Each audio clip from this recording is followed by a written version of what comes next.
Welcome back to our program. I am Wu Guo. We will continue our discussion with Professor Zong-Ho Bau of the National Taiwan University. Professor Bau, we know that within less than a month, President Ma Ying-jeou has traveled to Central America, our allies there, two times. Of course, that means the region is very important to us, in terms of our foreign policy conduct. But more importantly, that we look at under President Ma Ying-jeou, the so-called flexible diplomacy has really brought new life, new direction into Taiwan's foreign relations.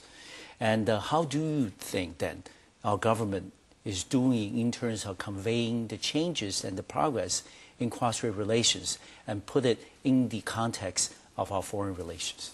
Yeah. The foreign relations and the cross-strait relations. Yes.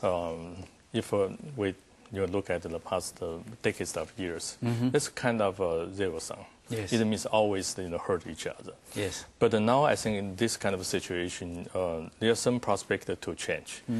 It means that the diplomatic truce, yes, that's a flexible diplomacy. It means that both sides have a tacit promise. Yes. Means that both sides won't dig out the allies of other sides.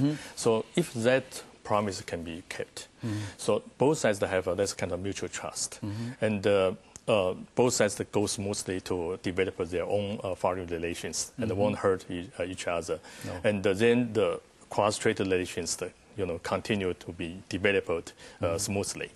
And on the other hand, if the relations across strait have some breakthrough, yes, for example, then not only for economic issue, but yes, maybe in the future for foreign relations issue, for political issue. Yes. I think political issue is very, very important. Yes. Because that's kind of, for example, the one China principle, something like that.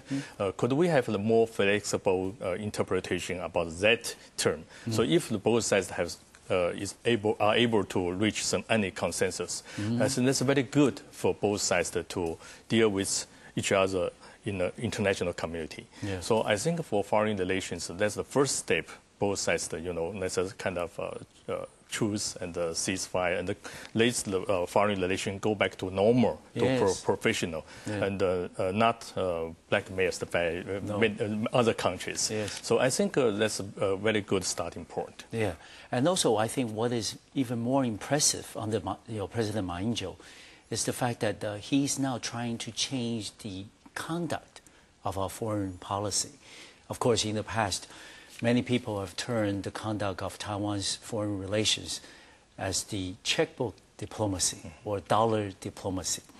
We spend a lot of our government's resources, these are taxpayers' money, onto subsidizing foreign countries and sometimes subsidizing foreign individuals. Of course, there were many incidents of reported corruption, and certainly has not done what it's supposed to do in terms of our diplomatic presence around the world. So President Ma now is not only in terms of implementing his flexible diplomacy, but also at the same time trying to change the nature, alter the nature, the fundamentals of our foreign policy conduct. I think that is a historic breakthrough. No more, like you said, a zero-sum mentality that you have the relationship, so I'll leave, and I have the relationship that they'll have to cut off on ties with China. And on the first trip to Central America this year, that he made it very clear that the fact is that we do not object that the diplomatic allies of ours to develop substantive economic relations with China. So this is something that's unthinkable just a year earlier. So these are the things I think that are very remarkable for Taiwan's diplomatic conduct. And do you think something like this will continue in the future? And do you think that these changes will be well received and our diplomatic allies will learn to adjust and adapt? I think this policy, this situation will be continued. Okay. Because for Taiwan side, we don't have a lot of leverage against China's in foreign relations. So if we break the promise, and I think the outcome will be very serious. Yes. Means Taiwan even gets some other allies, but we are lost maybe more. Yes, you know, of course. so that would be very serious. But also for Beijing government, I think if the Beijing government break the promise, I think that's very, very serious to hurt the cross-trade relationship. Yes, it means indeed. that Ma Ying-jeou, President Ma's the policy towards China totally failed. So that would be very serious, and means that the KMT's image will, going down in Taiwan, and maybe for next election, we have maybe lost the power. Yes. So that could be so serious. Yes. So I think Beijing government understands that. So in that sense, that's kind of a balance of terror. Yes. So I think this kind of tacit promise should be continuous in the years ahead. Yes, and we have to mention the fact that we had another historic breakthrough on the international stage this year, which was back in April, when our government, for the first time in 38 years, was able to participate in a United Nations affiliated organizational meeting at the World Health Assembly, WHA, as an official invited observer. And this is something, of course, of historic significance for Taiwan and also for cross-strait relations.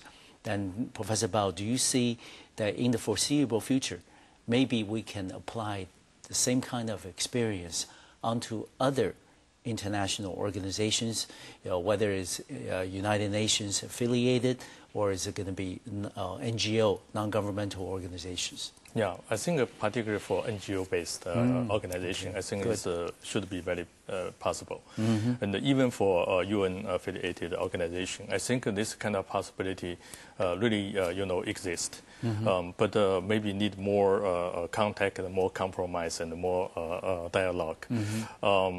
I think for Taipei's position, we hope to participate into international organization. Yes. So wants to be the member or the observers of the organization.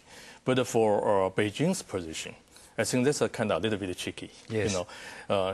They welcomed Taiwan participating into activities of international organization. Yes. So that's the difference. If we are allowed to participate into the activities of international organization, that will be reviewed case by case. It's better for Beijing to control. But if we are the members or the observers of the international organization, it's reasonable for us to participate into all of the activities. Yes. So that's kind of difference. I think for Beijing government, they are still very careful and not feel very comfortable to let Taiwan to be the members of the international organization. I think it take time and they need more contact. Yes. And also we look at President Ma's 2 trips to Central America. I think another media focus and a lot of people been talking about is the fact that he emphasizes the low-key approach when he makes the transit stops in the United States. We understand that in the past, under the previous administration, that transit stops in the United States were often perceived as more important than the actual trips to the diplomatic allies in Central America or other parts of the world. But the fact of the matter is, under President Ma Ying-jeou, that has changed. And first time when he traveled to Central America this year, he made stopover in LA and Seattle, when at the time that he could have the option of making a stopover, as we learned from the press, in New York or on the West Coast of the United States. But he chose not to, because of course we know that United States East Coast is often more sensitive in terms of heavy political concentration. But the fact of the matter is, this is not usual for democratically elected leader from a mature democracy in Asia to be very creditworthy, and then to try not to make the foreign trip or transit stops for political consumption back home. This is something I think, of course, welcome in Washington and also in Beijing. So do you think that this low-key approach will also become a key. As you mentioned in your previous discussion, that we need to be pragmatic. We need to secure our substantive interest, not so much on the ideology. So do you think this is the right approach in terms of expanding our international visibility as well as our space? Yeah, I think so. Because we should look at the diplomatic issue, not only through the shorter term. We should take a long-term perspective to see this issue. We should understand what's the main problem behind for the foreign relation of Taiwan. So I think it's very clear. Beijing government, China is the main problem. Yes. And another factor is United States attitude, but that's not the most important one. That's probably the second to Beijing. Yes. So the first one is the China. Yes. So like you mentioned, the transit diplomacy. If we are successful in staying in United States longer for more days and more contact with the local people, it seems successful. Yes. But maybe hurt the feelings of the Washington, D.C., and hurt the national interest of the United States, and maybe hurt the Beijing government's feelings. So it doesn't matter, I mean, whether or not, it's a reasonable situation, because on behalf of Taipei, I think we think that that's reasonable for us to do whatever we want to do. Why we should, take a look at Beijing's face. But that's the realism. Yes. We have to face up that. Yeah. So if we choose a low keys through the whole process, maybe we are able to establish the mutual trust and with the Beijing government and get more credits from many other ways. For example, WHA or maybe many other union affiliated organizations. So in that sense, maybe we can get more.